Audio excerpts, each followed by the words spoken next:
On imagine aisément l'émotion et la joie qui ont dû envahir le cœur des frères de Yosef dans notre parachat de Vayigash lorsque Yosef s'est dévoilé à eux.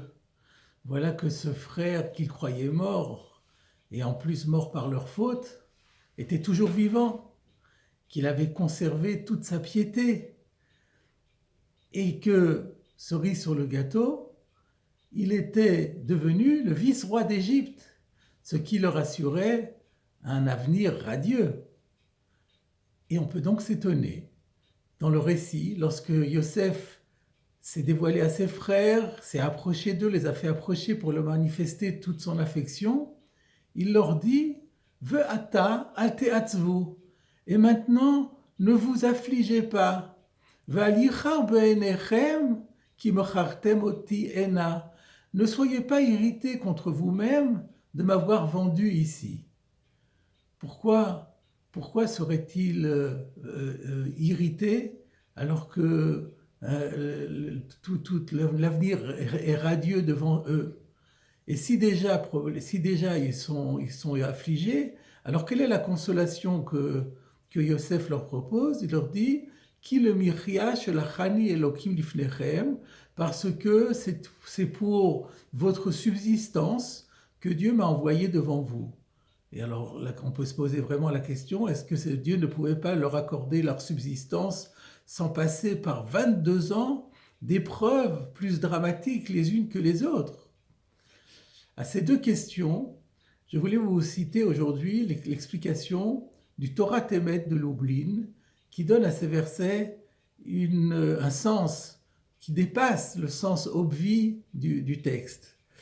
Le Torah Temet, Rabbi Leibel Eiger de Lublin, nous dit qu'effectivement, dans la vie courante, lorsque on traverse une période de tourment au plan matériel, au plan des préoccupations physiques et temporelles, et qu'ensuite la période de tourment prend fin, c'est vrai que la joie arrive et se substitue à la tristesse et au chagrin. D'ailleurs, il cite un passage du début du Tana de Béliaou, ce texte très ancien qui est attribué pas moins qu'au prophète Élie, dit « Yom Tov Meshakeach Yom Ra ». Le jour de bonheur chasse et fait oublier le jour de malheur. Mais dit-il, cela c'est toujours quand on est dans une préoccupation de tristesse matérielle, pour des préoccupations matérielles. Mais s'il s'agit de préoccupations morales, il en va tout autrement.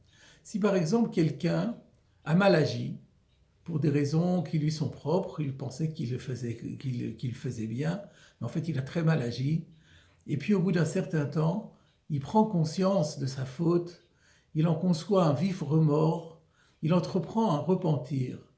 Eh bien la conscience du mal effectué, du mal commis, est très douloureuse. Elle fait très mal. Et c'est ce qui s'est passé par rapport aux frères de Yosef.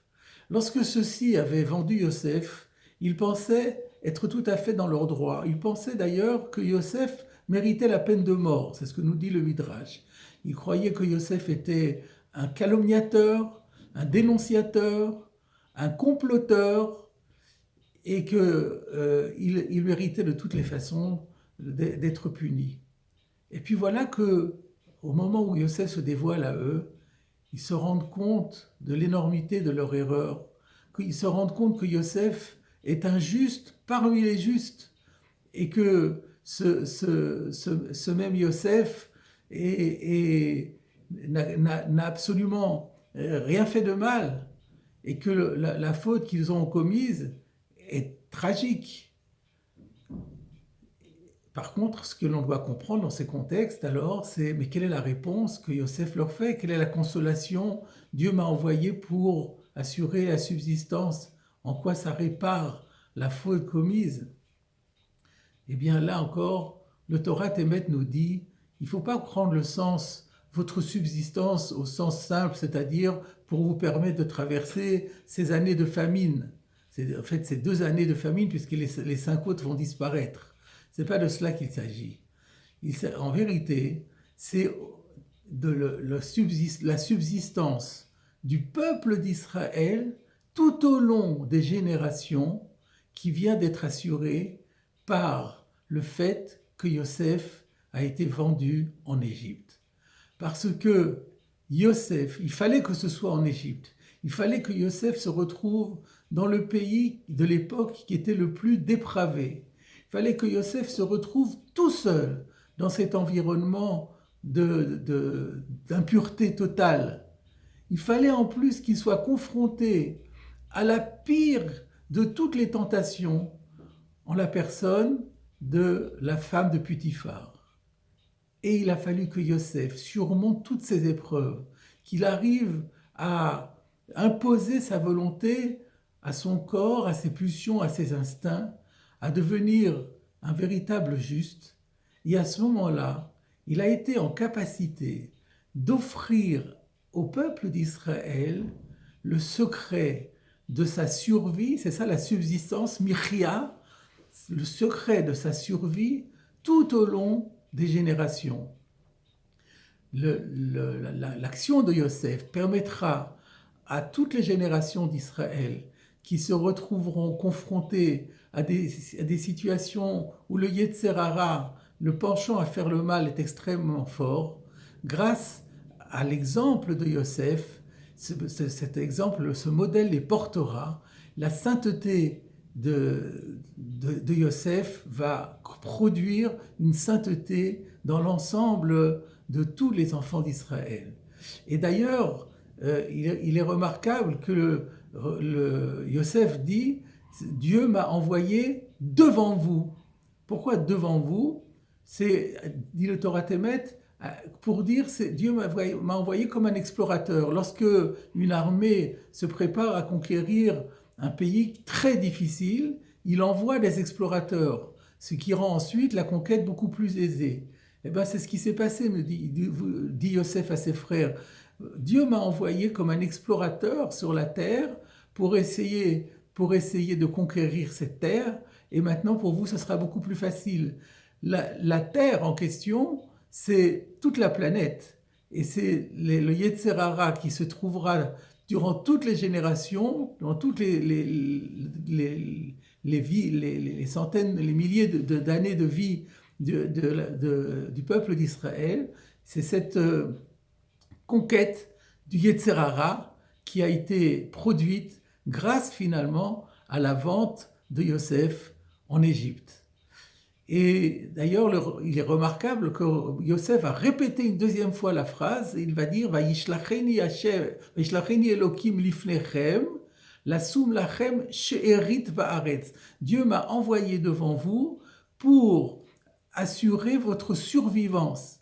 Là encore, la survivance, ce n'est pas la survivance pendant les 2 années de famine, c'est la survivance tout au long des siècles. Et ainsi, mes chers amis, nous comprenons que dans cette leçon de Vayigash a une dimension capitale, une portée historique qui couvre toute la période de l'histoire d'Israël. Et ce qui se dégage de cette paracha de Vayigash, c'est une double leçon, une leçon de morale et une leçon d'espérance. Leçon de morale, ainsi que nous l'avons dit, que chaque fois que nous nous retrouverons dans des situations extrêmement difficiles, périlleuses, que ce soit au plan physique ou au plan moral, nous devons avoir devant nous le modèle de Yosef Hatzadik qui est arrivé grâce à sa piété, à sa force de volonté, à vaincre toutes ces épreuves et à bénéficier de l'assistance d'Hachem.